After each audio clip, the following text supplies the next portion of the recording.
Get ready for a night full of big fights and big action. It's UFC 303, and it can be even bigger.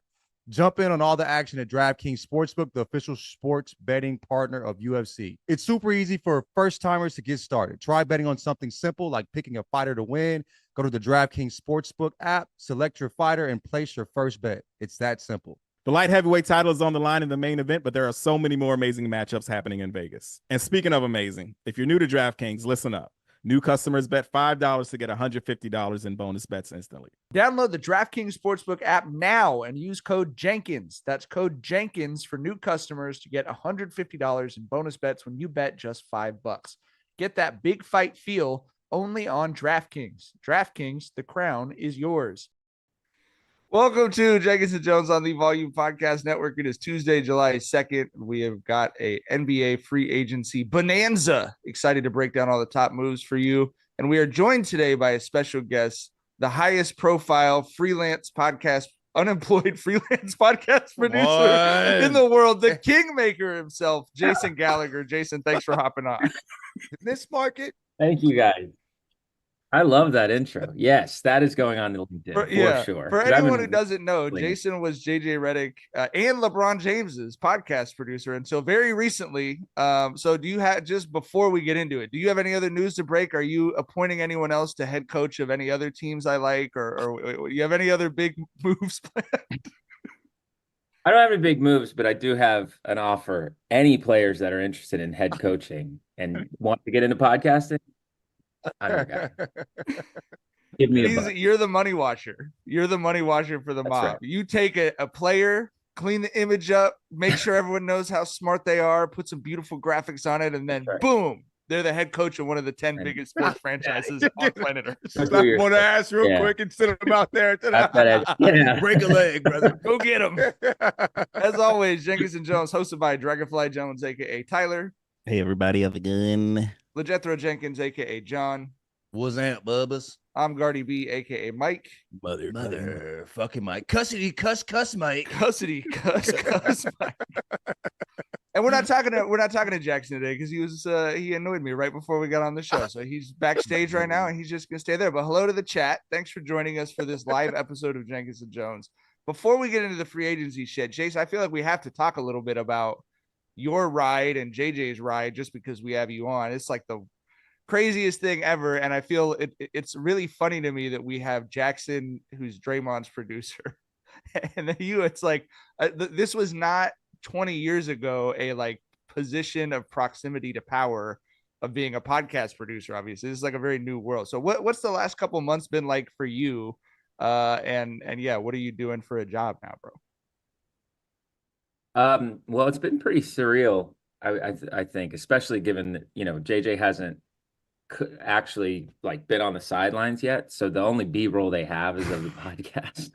So if you're just out to lunch and you just see it and you're like, oh yeah, that's, I don't have anything to do anymore because of this situation. It's like very surreal. And when you, if you, as you said, if you were to tell yourself 10 years prior that that's the situation you're gonna find yourself in, it's pretty unbelievable. It's like Black Mirror of the NBA. It doesn't make any. It's just wild. But personally, I am very happy for JJ, and he's going to be awesome. Like, there's no question about it. For me, I don't know, man. We'll figure it out. I mean, what was like the roller coaster of emotions during the whole process? Because I know it had to be like, a wow moment when, you got the news that JJ and LeBron wanted to team up for a podcast. Then you get the news that JJ's the head coach of the Lakers. Like, what was that ride like? Yeah, I think the funniest thing being a little bit on the inside and sort of understanding what LeBron's camp has to go through every day is that I think everyone assumes that this is like some 10-year Illuminati plan that happened. And it very much was not. Like, and I, to the degree that I couldn't believe no one was talking about it when we would go in to record, and it would be like leading first take and no one would say anything. And I think there was a real commitment to the podcast, and there was a real commitment to the type of podcast we wanted to make. But no, this was not a plan. I think that's been the funniest part. And I spent the last week of the finals with JJ. And yeah, I mean, it was all happening. Like, you could see it all sort of cascading at once and started to move quickly. Personally, I'm bummed that it's ending just because like this is ending for now, because it was a lot of fun. It was a great job. It was a great I mean, podcast. come I mean, on. I just to have two people of that caliber say we want to do a different kind of a thing and then do it so successfully. And you were a big part of it. But yeah, like I mean, I'm a Lakers fan. I was hoping at that point that obviously JJ was the guy, but I was part of me was like, oh, I kind of hope they'll keep the podcast going. I like the podcast. How did it come about? How did LeBron James, I want to do a podcast with JJ. Like, how did that come about? Just like that? You Was know, it I just think like that? I'm LeBron James. Exactly, and I want to do a podcast with JJ. Since it wasn't a plan for him to be head coach, what was the plan then?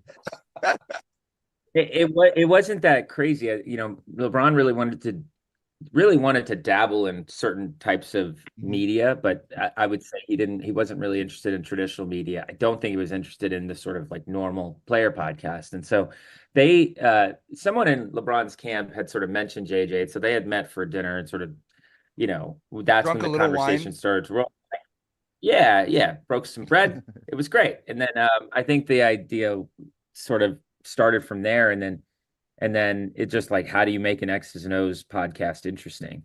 Having LeBron James helps. It makes my life pretty easy, but staying true to that, trying to eliminate, you know, not to be so takey and not to be so like just straight up storytelling. It was, you know, there was a pretty big commitment to that, but you know, it works. It did feel like a real cheat code getting LeBron on a podcast with that mission, because I think anyone who's in journalism or producing, there's always a little bit of a like, how do we make people eat like a little bit of vegetables? Like, how do we not just be the takiest, shittiest stuff?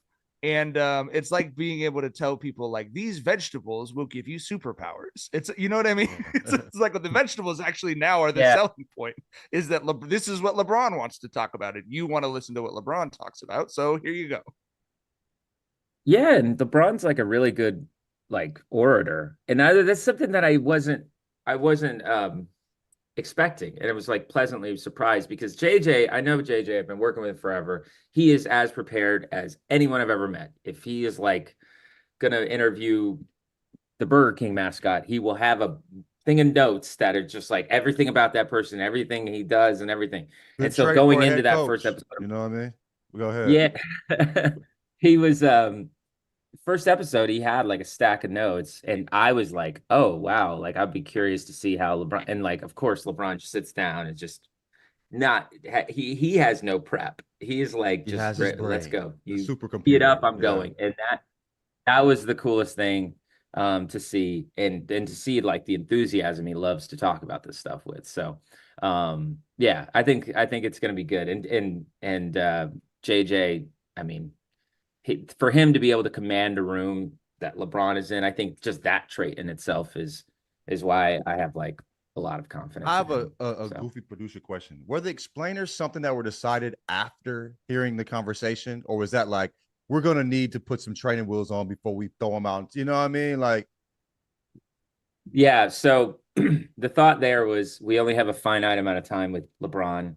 We don't want to pause him and say, for reference, this is what this means. It's a little bit of why we did the you know, the definitions on screen, the calls to certain plays, and then also the intro where JJ sort of boringly just, you know, this is what this is. But like, he didn't want to do that with LeBron at all. So that's kind of how that came to be. That was personally a challenge. Jackson will tell you, I'm a pretty big control freak, and so that the editing of Mind the Game, I was very controlling over, but holy crap. I was like, the first episode, I was like, I don't know what any of this means. They were like talking foreign language. So I had to figure that out, figure out a system. And like, it was a lot. Now I mean, now I could coach the Mavericks if I needed to, I think. Really. Get JJ to call you up, man. Get you on that bench, bro. You said that this wasn't a master plan. Okay, thank you, Tyler. Yeah, I have my skepticism. Maybe not on JJ's part, Yeah. but like I say, I'm just very skeptical that Bron would hop out here mid-season, with a guy like JJ who winds up being the head coach. So, but I'm trusting the guy on the inside here. But did you ever have a moment, because there's plenty of moments where I was watching the pod and I was like, these dudes have a really good synergy. Right, like they see the game the same way. I think it would be a good match if they could work together in the NBA in some capacity. Did you ever have those moments? Sure. Yeah, absolutely. Especially when the rumors started to fall. Obviously trying to sort of like equate the energy of like a podcast to a coach and player relationship is like completely opposite. But based on that, yeah. And also like this was a real like I knew JJ was smart, but seeing him like flex like that and off the top of the head, I was like, I can't believe he's probably going to get hired this offseason. That did cross my mind for sure. Especially, I mean, he was in multiple team rumors, so that I didn't think it was going to be the Lakers because I thought the scenario was going to be too funny and the universe just doesn't work that way. But oh my gosh. And I understand the skepticism, by the way, because I used to do a show called NBA Desktop, and I've talked to Jason Concepcion before about how like if this had happened, we would have done a full blown like investigation into how this was all planned. Yeah. Like, well, you had to have seen the clip that got I recirculated of the like Bron asking. I mean, you were on the show. You're obviously like watching it happen live, but the clip went. The clip. I think Claire DeLune was the one who clipped it and put it back out. But where he's like in the fourth quarter, championship game, like what would you do? And then he's like, with your kids' team. You know what I mean? There are a couple of clips that definitely look very Illuminati-ish, as Tyler was referencing. Oops. Yeah. I mean, I get it. I definitely, but as I said, I never really saw it. They did allude to it one time where the rumors, but it was sort of like they didn't acknowledge it directly. They just kind of winked at it, but. That was all I saw. The clip that I most was like, oh, maybe JJ will be a good coach there's a clip where LeBron is talking about scrolling through Twitter and occasionally seeing some highlights of his, and JJ just cuts him off, and he's just like, dude, every player looks up to his own highlights. It's okay. And like, I was like, I don't know if I've ever seen anyone cut LeBron off mid-sentence to basically say, it's okay. You can tell the truth here. And that's when I was like, oh, wow, he's got a lot of confidence. That was a great moment. And you're right. Yeah. If that had fallen flat, it would have been pretty tough. Yeah. So it's good. That was when I'm more into the personality thing. And I was like, oh, this is a good. All right. Well, we're going to talk about free agency in a second, but I also I know our fans are always interested in Jenkins and Jones lore. And I wanted to throw out there because I don't think we've talked about it publicly on the show.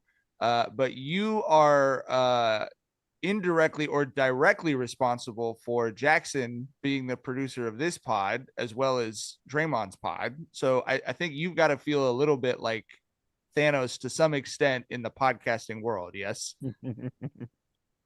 Yeah, I was hoping you just stop after Jackson. You were responsible for Jackson. Jackson owes me everything. I think that's not entirely inaccurate. No, man. Our crew we had a crew of producers at the Ringer, and we still keep in touch. And yeah, I wouldn't say that. These are guys that sort of make me look good when people are like, do you know any good people? It's like, yeah I've got this group, and they're great. And Jackson is great sometimes, most of the time, I guess. Jackson's great. Genuinely a great. That's true. Yeah. All right. You guys played basketball with him yet? He's afraid to play John. No, he wants to. We're supposed to have a shooting competition. You know what I'm saying? So I'm just taking advantage because on the YouTube live, only 4 people can be up And so I'm taking advantage of that as much as I can with Jackson right now. But yeah, no, John's tried to play with him, and Jackson keeps ducking him. We'll have a Christmas special. Jackson is not ducking, for the record. I know on the other end, if I was Jackson, I'd be hot. So I want to say Jackson's not ducking. We'll make it work though, man. I haven't shot in a while, but I'm confident. I haven't shot in a while either before I beat an NBA player. You know what I'm saying? So anyway, yeah. You should have confidence. Yeah. I mean, beating an NBA player. But yeah, we were at the Vince Staples premiere, and John had a ball, was ready to go, and Jackson was like, "Not in front of the celebrities." That's what he said. I have on loafers for crying out loud, John. That sounds right. Sounds like the Jackson I know. Not in front of Kenny Beats. That's Kenny Beats, man. For the record, Kenny Beats is fucking tall, bro. Yeah, that motherfucker like 6'8". He's at least 6'7", 6'8", bro.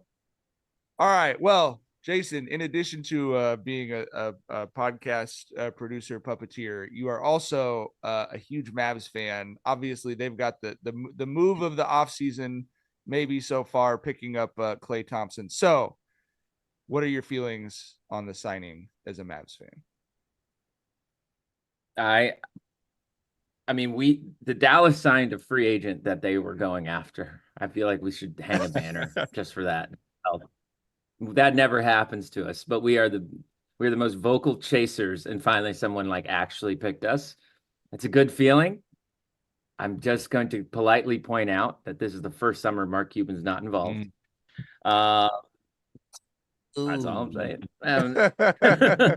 But for in terms of the fit, like I'm very happy with it, because these sort of like role player roles usually turn out okay for those players, especially playing with someone like Luka, Kyrie, and a year ago Dallas had signed Derrick Jones Jr. to a minimum, and I was like, this is our offseason, and now it feels like painful to watch him walk away.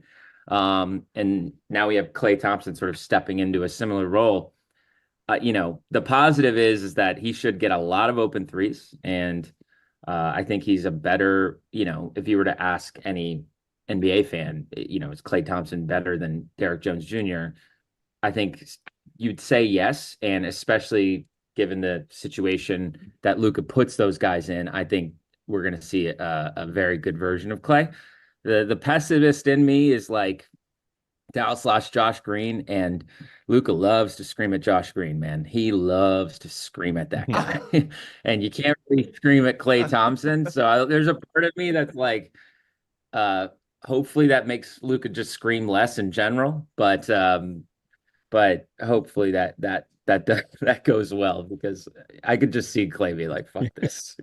Why do you think it's so hard for Dallas to get free agents? I mean, it's not a bad city. It's not Oklahoma City. You know what I'm saying? Like, I think free agency, the way that it's orchestrated, it's off of personal relationships. How many stories have we heard about Team USA sort of being a vehicle for free agents to get to know each other? And Dallas has always been sort of led by big Euros who don't hang out, big married Euros. Big married Euros. Yep. Is Luka married? Oh, yeah. Wow. He's married. He had a kid this year. Luka be outside, but anyway. Luka, no, man. I mean, he be outside. No. Still a family man with it, though. That's that goddamn. That's an outside goddamn. You feel me? So I feel like he'd be outside, but anyway, yeah, go ahead. Yeah, so I think that's a huge reason. I mean, I think there's a reason why Dallas, their closest like version of getting a free agent was the DeAndre Jordan fiasco. Chandler Parsons was the lead sort of recruiter on that, and that's half the reason why he got his contract. So I think that's mostly why. And I think that missing out on a free agent, this is all now theory, but missing out on a free agent just makes you the next year be like, well, then let's go again. And I feel like they hopefully, like, this is a weird demon just gone now. We've done it. So we don't have to chase every summer now. Yeah. I'm very much interested in this next step in Klay's career. As a personal fan of Klay, I think he's one of the most interesting dudes in the league, right? Just a very interesting guy. I'm really curious about how this happened with the fallout with the Warriors, though. I want to know if there's bad blood, or was he just like, y'all are cooked, and this team went to the finals, so I still think I got something in me. So I'm just very curious on that angle. I'm wondering where y'all are leaning on that. It definitely feels like I mean there was some reporting about kind of some of that bad blood, and it definitely seems like there were some emotions involved with the contract Draymond got, and then I think the team found themselves in a bad position. Like we talked about in the group chat yesterday. To me, they're in the fan service part of the dynasty. They're in the like, hey, we're not going to win a championship, but come get season tickets and see Steph and Klay together. So I'm kind of shocked at that, to be honest with you, that it's Steph and Draymond and not Steph and Klay as the like fan service part of it, because I don't think either one of them or even the three of them are getting you over the hump to a championship at this point. But I just was surprised by that. And I think some of the reporting about like, if he was, complaining on the bench, imagine how bad it was behind the scenes. Like, that's a crazy way for the number 2 guy in one of the greatest dynasties in the history of the sport, and certainly by far the greatest era in the history of a team. That's a crazy way for him to go out, walking, feeling disrespected, and then like, yeah, he was being a bitch behind the scenes too. Like, I was really surprised by that, Tyler. I can't really like, I don't know. I was shocked by that. That was crazy. Yeah, like all dynasties end ugly, and it's just the common, debate that we have, like how much do you owe to your players who helped build your dynasty? Because if it was going to end ugly, like they should have cut bait after the 2022 ring when we saw that Klay wasn't that guy anymore. It wouldn't have been popular at all with the fan base, but this fallout isn't popular at all either. So it's just you're damned if you do, you're damned if you don't when it comes to the finals stages of a dynasty, bro. Yeah, I'm of the I'm a little surprised that they're in the fan servicey stages. Like, I would have punted on that for sure, because Steph to me is still a top guy. He still plays so like you would have cut bait with Draymond and gone after a full rebuild around Steph. No. Yeah, I would have done whatever it took to win with Steph. I as cool and as cute as the big three is, not I mean cute. That's you know what I mean. As cool as it is, yeah, Steph is too good. He's just too freaking good to just be like, right, here's a nice victory lap. It's like, no, he clearly has still got a lot in him. But I feel like they got one foot in 2 different buckets. You know what I mean? It's like, why, like, we were talking about, does Draymond have more of an impact on the court than Klay or whatever? But it's like, Jackson brought up what his presence does in terms of team defensive rating and stuff like that. It's like, but they don't have a team where it really means anything to be top 10 in defense. Sure. You know what I mean? So they were still in the play-in. You know what I mean? Like, yeah. But you offered him with the Draymond contract's $100 million, and then you offered Klay like 50. Like, the number that he took with Dallas was interesting. I think that's because Dallas has a chance of winning, and maybe that, you know what I mean? But could he got a bigger too? Yeah, for sure. I mean, for sure. But like, I mean, he won it twice. We've been saying the state tax thing, 15 years, but he won it twice as much as that, though. He wanted 100 million. Like, go ahead. But here's the thing, man. They have a progressive property tax in Texas, Klay. You know what I mean? So, like, I hope you're renting, bro. But like, the house that you own in California is going to have the same property tax forever, which is horrible and should not be the case, but it is the case. So we have friends who moved from California to Texas. They go, fuck the fucking annual property tax. It's like $25,000, bro. Anyway, sorry. Is that why the houses are cheaper? I knew there was something that balanced that out, where the houses are cheaper because the taxes are a particular way out there. Yeah.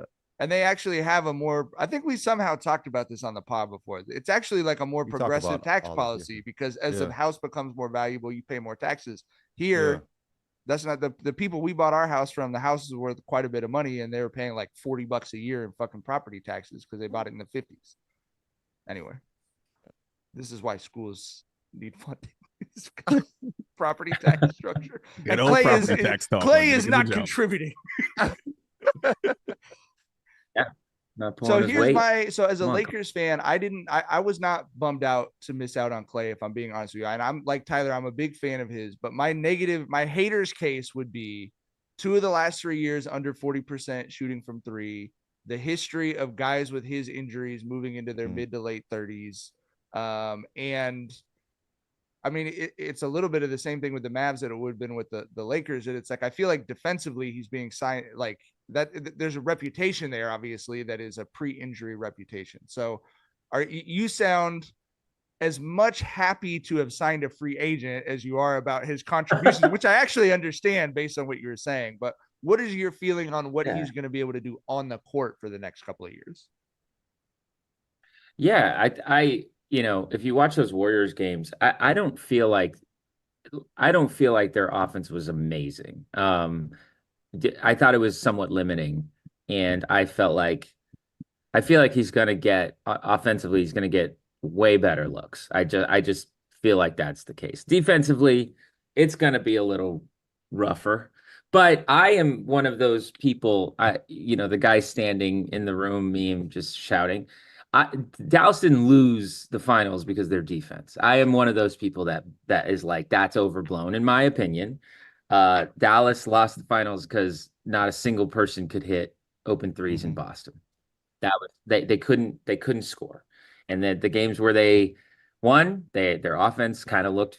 I guess they won one game, but you know what I mean? Their offense looked like what it had looked like in Minnesota and in Oklahoma City. I know there's a baseline level of defense that's necessary, but I think that the scoring was as big a problem as anything. And to be able to have a more sort of sound and grounded shooter, again, it's like Luka puts these guys in positions. I mean, that's kind of the funny thing we say in Dallas, that Luka gets guys paid. He puts these guys in positions to look like amazing three-point shooters. I mean, the amount of guys, PJ Washington, Derek Jones Jr., you would not have said that about them a year prior. And Klay has this whole resume of being a great shooter. So now putting him in this position where guys usually excel, I'm optimistic offensively. Defensively, we'll figure it out. I mean, I don't know. Shooting relies on legs so much, and Klay's legs are gone. You know what I mean? I believe, like, of those big three, all those games, he took the biggest hit physically, not just because of injuries, but because he was playing hard on both sides. They wanted him to guard the best player, and he was, game 6 Klay at moments. You know what I'm saying? So, like, I like everybody here, Klay fan for sure, bro. I'm just skeptical. A guy that's had to play those amount of minutes, on both ends of the court and had those injuries is going to get better at this point in his career, because that's what you need from him. Is to get, to shoot better than he has in the last 2 seasons. So we'll see. Yeah, I'm sorry, bro. I'm not trying to, I mean, I'm sorry, but I feel like, but I mean, yes, what you open threes is what you needed people to hit. You needed, like, people other than Kyrie, or Kyrie to have done. Kyrie needed to be himself. I mean, Kyrie needed, and he wasn't himself. He had a bad series, point blank. Action of himself. Yeah, half himself would have. Yeah, for sure. And then, like, it would be better to have, Klay shooting open threes rather than PJ Washington. You know what I mean? So yeah. Well, this is a tough segue for me. I should have put something in between these, but from talking about whether or not Klay is washed up to DeMar DeRozan solving all the Lakers' problems. Did he just get? Is he on the way? Did we get a? No, we haven't gotten it yet. But Woj just talking about the likeliest scenario being the MLE for DeMar to come to the Lakers. Fellas, as Bron fans and as temporary Laker fans, what are your thoughts on that pairing at this stage of Bron's career? Hell yeah, if you can get it for the MLE, like, Bron was ready to give up 20 M's for Klay. Like, fuck yes, pull the trick on DeMar. Easily. I just like DeMar. Get DeMar in LA for DeMar. You feel me? Like, I'll sign up for that for sure. So yeah, G, make that happen. Basketball wise, and just, for the culture. Yeah. Jason, we want to shit on some dreams there, or are you in agreement? I suppose I'm in agreement. I mean, it's such a weird fit to me, but I don't know. When guys are as talented as DeMar, I mean, the situation the Lakers are in right now needs to be shaken up. So why not? I mean, player available. I do think that my former colleague JJ Redick, his stress of I will use math and to bring in like the mid-range god, guy. That personally makes me happy to see have to figure that one out. But I don't know. I would 100% be in if I was a Lakers fan. I think I'm surprised that we haven't figured out some depth in the front court. I thought that was sort of, especially seeing the numbers that some of these guys signed for. I thought that was kind of priority one. I do think, like, fundamentally, since it sounds like they've committed to Austin Reeves at the one, which I'm very interested in, it doesn't make sense for he and D'Angelo Russell to both be there, and they are going to need scoring, and they're going to need reliable scoring. And I do think that, looking at what's happened in the playoffs the last couple of years, fuck yeah, like give me this version of DeMar DeRozan. I'm super comfortable with that. The fit versus how much I love him as a person, for me, I worry a little bit that it's the Russell Westbrook deja vu, because John was the one who was like, that doesn't make sense at all. And Tyler and I were both like, I love Russ. I am so happy. They're all smart people. They'll figure it out. I was the same way. I was the same way. I was like, you just want that energy. You just want the. I was excited at first. I was excited at first. And then I sat down and I just started doing the math and it didn't make sense. But the thing with DeRozan I like is, like, I think DeRozan can find a way. I think his energy is kind of different. Like, I think Westbrook is just Westbrook. You know what I mean? I think DeRozan is a little more, I guess, malleable. You know what I mean? Where you could, like, make him fit in a particular way. Also, like, he can hoop in a particular, like, dude, that mid range is cash money. It's 2 fucking points, whether it's a layup or not. It might as well be a fucking layup. You feel what I'm saying? But to Tyler's point, you get a pretty efficient mid-range 24 points a game at the MLE. Fucking. That's very different than what Westbrook was going to bring. Yeah, and what we needed Westbrook to do. So, Jason, your thoughts on Paul George to the Sixers? Where does this put the Sixers in the Eastern Conference universe? Man, my take on this is that I just have never cared less about anything in the world. There's just something about this combination of players on the Sixers. It's a lot of lemon booty. A lot of lemon booty. It's just a lot, like, you know what I mean?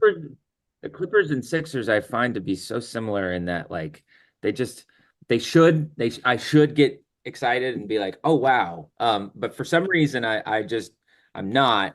And it's just a collection of players that either get injured or fall short or whatever.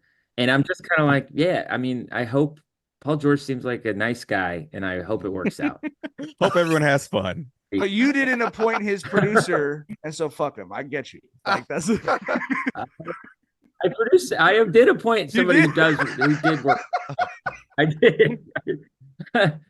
So I didn't have all the Jason Gallagher lore. My bad. But no, I still am a pretty big Joel Embiid fan, and there are times where I find myself like, look, I hate Boston. Okay, but when the narrative is so out of control about particular players, then I find myself starting to be like, just win so we can move past this. Does that make sense? Yeah. And that's how I felt a little bit about Tatum. I felt that way a little bit about Tatum. And that's how I'm in that zone with Embiid. I just think he's so good, and the things said about him are a little unfair. Just given the injuries are just seem to be so unlucky in terms of timing. So on that front, I hope it works out. But yeah, I don't know. I think it was a good move.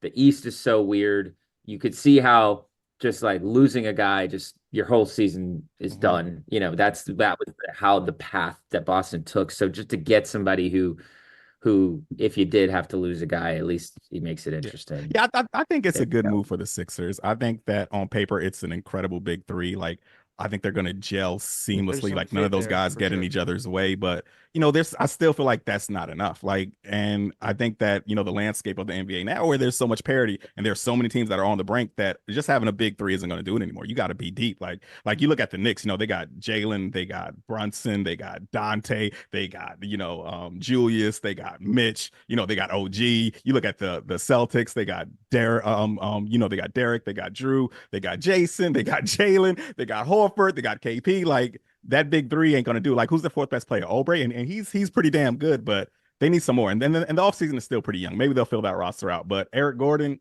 I mean, that's not gonna do it. Not this one. Yeah. All right. What do you, Jason? What do you think about the Oklahoma City Thunder? And is there that part of the country? There's a little bit of bad blood between the Mavs and Thunder, is there not? Do I not see the fan bases going after it a little bit? What do you think of how much better the Thunder got and how the Mavs match up with them? Are y'all aware that I live in Oklahoma? What part? No. So I'm currently in Oklahoma City. This is where my home is. Why? Why did this happen? Really boring, but in the middle of the pandemic, my wife and son, we were just sort of like getting restless in LA. We want to be closer to family because it was a difficult time. And so my family lives in Texas, her family lives in Kansas, and we didn't want to live too close. So we kind of like really randomly picked a spot, and I've really enjoyed it. The city itself is pretty fun, and the basketball is like 5 minutes away. It's awesome.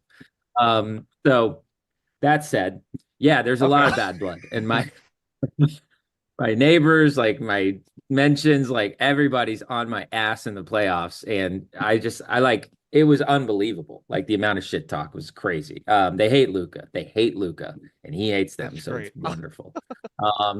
I think the Thunder are awesome, and just it's almost like it's unfair. I was talking to Jason Concepcion, who you guys know, last night about losing Hartenstein, and he was like, I hate that we found him and we had to make this difficult choice. Like Oklahoma City has no difficult choices. They could do whatever they want. They just have a magic wand, it seems like. And the Caruso to Giddey upgrade is like an all-time upgrade. I watched that shit up close. It was, first off, getting rid of Giddey was addition by subtraction for OKC. Like just point blank, it got awkward. It got awkward in the arena when it was like, do we start this guy? Because he technically has like seniority. That was like his only claim to the starting spot. Never a good sign in pro sports when that's your claim. Never a good sign. And so, I think they wound up starting Wiggins in the playoffs, but and then the idea that you're replacing him with Caruso, it's not even like close. And then they filled those holes that were very, very obvious. The big hole was huge against Dallas. Like you could just see it from forever away. And then you just forget that they're so young that Chet, one NBA season he's played. Like he's going to get so much better. Jalen Williams is going to get so much better. Cason Wallace, these guys are deep, like scary deep. And I think that they're my favorite to get out. Yeah, sure. They're my favorite to win the West too. And like you said, just the Giddey to Ace Caruso upgrade. Like when that trade came down my timeline, I was like, oh, okay. I'll wait for the follow-up reports on what picks OKC is throwing in. And when I found out it was just a straight up trade, I was like, how in the fuck? Like I couldn't believe it. Made no that was wild. And it goes back to what I said, like so many teams are on the brink, and you got OKC who just I think they're having the best offseason, and they're not even getting the superstars, right? You're getting Hartenstein and Caruso, and I think that they are for sure having the best offseason so far. And like you said, I'm with it too. I think they're going to win the West, bro. They're getting exactly what they need. They're not getting the names, but they're getting exactly what they need on that team. So yeah, I see what you mean there.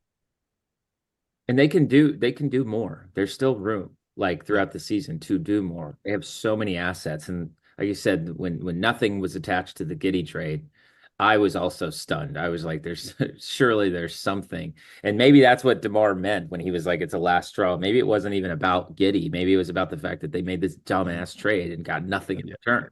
Like they didn't get a pick. I've been out too. Like, I couldn't believe it. But they're gonna be so tough with Dort and Caruso and SGA on the perimeter. Then you got Chet and Hartenstein in the back line, bro. Like, and Chet is an incredible defender. Like he was second in the league with total blocks last season with 190. Do y'all know who's number one? And the number that guy had. It has to be Wemby, right? Yes.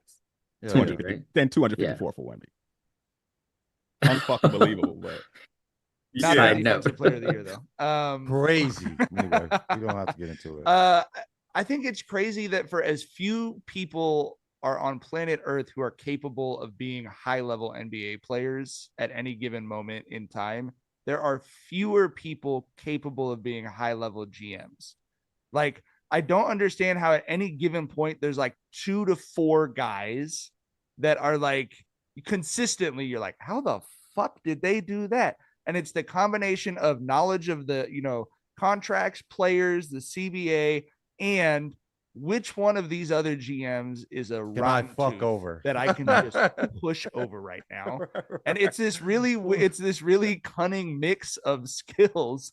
And Sam Presti's that, I mean, like, how many times do you end up going, wow, that's sort of insane that worked out in their favor to that extent?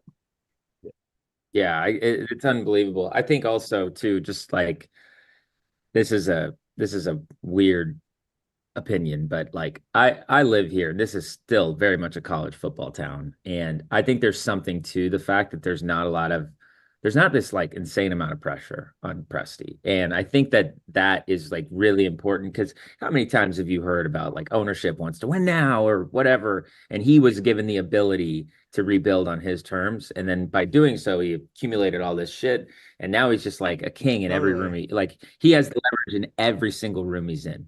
And I am somebody who likes to respect people's jobs and stuff like that. But that Chicago move is one that I am like, can I like do I? Yeah. Like, why not? Yeah, didn't the local paper in Oklahoma City like have to apologize to KD for suggesting that he had missed a shot in the fourth quarter? So what was the headline, Tyler? Do you remember? It was Mr. Unreliable, wasn't it? I think. Yeah. Yeah, that's what it was. Barry Trammell was the writer. Yeah, he's an old school dude. But like you said, the media environment there is such that it was like the paper printed, like I thought they printed like the editorial board apologized or something, that it was like, we should not criticize Mr. Durant. Well, and now most of the media are like homegrown Oklahomans. Like one of my funniest things, that he's going to kill me for calling this out. I don't care. Andrew Schleck. Do you guys know him? He does Down to Dunk. Okay. He's a writer for the Thunder for The Athletic. The New York Times is The Athletic, and he was in the playoff hype video, being like, "Get up, Thunder fans!" I was like, "Media, what is this?" And I gave him shit for to his face. But that is the environment that Oklahoma City is in. The media is in the hype videos. Right. The beat writers are just there to say, this guy who works at this store did not wear the shirt. He didn't wear the fucking shirt. Yeah. Exactly. Okay, what else? Well, okay, you guys brought up Wemby, and I definitely wanted to talk about Chris Paul to the Spurs, because it feels like such a great melding of something Chris Paul could stomach with this stage of his career and a legitimate great developmental piece for Wemby. How do you guys feel about this? I don't think it vaults them into like a top, but I just think it's great for Wemby's development, which I think we're all kind of invested in a peripheral or a primary way. What did you guys think of the Chris Paul to the Spurs move? Oh, I love it. Like I said, it's not a move that you're like, watch out for these Spurs, but I felt like the lack of lobs that Wemby was getting last season was fucking practice, right? And it's so simple. You see a 7'5" guy rolling to the basket, throw that motherfucker up there. Like Randy Moss said, just chuck that motherfucker up there, dog. But I think Chris Paul is the best lob throwing point guard I've ever seen in my life. I think he's going to be, really, really, really good in that capacity. I'm very much looking forward to, him and Wemby being together. But Chris Paul's at that stage in his career where he's just the old guy who's going to teach these youngins how to win, right? How to play the right way, right? Like that's the game plan here. I wouldn't be surprised if this is his last stop, and after that he tries to transition to maybe an assistant or some front office with San Antonio. GM I can for sure see him going that path. Yeah, this is a long-term play. I think so. Like, I'm moving to Spurs just so I can get into the front office here. You know what I mean? That makes sense. I am a massive, massive Chris Paul fan. And talk about a guy who just career doesn't match the narratives around him in some ways. So this was kind of like nice to be like, it feels like he made this move for reasons outside of like ring chasing, and that I wonder if that's like going to allow him to like even play a little bit more free. And I don't know. I'm like really happy that he did this because I think it's going to be a lot of fun to watch. And I just think, I don't know. I mean, that's got to get so annoying when it's just that's all it's about. And it's like, not to get all weird, but basketball is about a lot more than that. And it feels like he's choosing something beyond just constantly trying to ring chase. He's choosing the chance to get to play basketball freely. You know what I mean? Yeah. Like, let me And, enjoy it the basketball. last season or two, potentially. You know, and from a legacy perspective, if you're talking about ring chasing, also if Wemby turns into what it looks like he's going to turn into, it would be a pretty cool thing to be a part of the process of unlocking that. Right. Of laying down a blueprint for like, get someone in with this skill set. And this dude is going to be a good luck though. Find another Chris Paul. But you know what I mean? But also like he's been on record saying that year in Oklahoma City that he had where the expectations were pretty damn low. And the fact that they did sort of what they did and that like he's on record to say like that was his most enjoyable, like one of his most enjoyable seasons of basketball. And maybe that's what he's after a little bit is just sort of like less pressure. Maybe we can find something. And if we do, everyone's on our side and it's super fun and it's great. All right. Last topic, because we got about 2 minutes before we gotta get out of here. The Celtics have officially kept effectively their entire roster intact and are also being sold, which is like one of the weirdest situations ever. Can any of you fan fiction a way into giving me some optimism that the Celtics aren't just going to steamroll everyone next year? I think they're for sure coming out the East. Right. I think the Knicks are going to be their only challenge. I think the Knicks can win the East, but I would still bet on the Celtics. But yeah, like I said, I'm kind of interested in what OKC is going to do in the West. That's why I'm really keeping my eye on this upcoming season. And I feel after getting over that hump, you just play a little like the shit that caused them to have the turnovers and whatnot, and the nerves it seemed that they were playing with at times. I don't know if that stays. I mean, you've done it before. You can do it again. Against a good Dallas Mavericks team. So, like, yeah, bro, I think they'll be better mentally. And I think that was the only issue. It definitely wasn't skills. So. Yeah, that was it. I don't know. There's nothing. Only hope. I can't. I want them to lose so badly, and I just don't think it's our only hope. Favorite meme from me. We have to buy the Celtics, guys. That's our only.